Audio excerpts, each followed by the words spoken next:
all a scam. I mean, we got people that's getting ready to retire that's going to try to live off $2,000 to $3,000. Impossible. It's impossible, because what happens, it comes up here, we spend it. We're $35 trillion in debt. We don't have any money.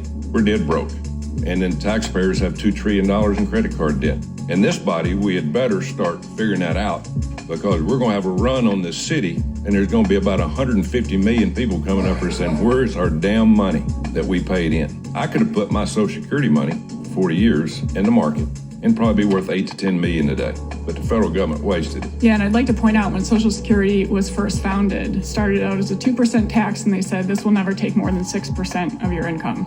Today it takes 12.4%, and depending on whether you go with CBO or Social Security trustees, it needs to take between 15.8 and 17.5%. So we're talking about thousands of dollars more per year. It also was actually only originally recommended that the tax be up to $66,000, equivalent in today's dollars, of earnings. But over time, it has expanded massively, and the money has been spent every year. So whereas everybody thinks this money's been set aside for me, no, for the past 13 years, every dollar that has gone out of workers' paychecks has gone immediately to pay promised benefits. And that's what happens when you have a system that enables those in charge of it to spend the money in the immediate term and leave the buck to the next generation that's coming along. This is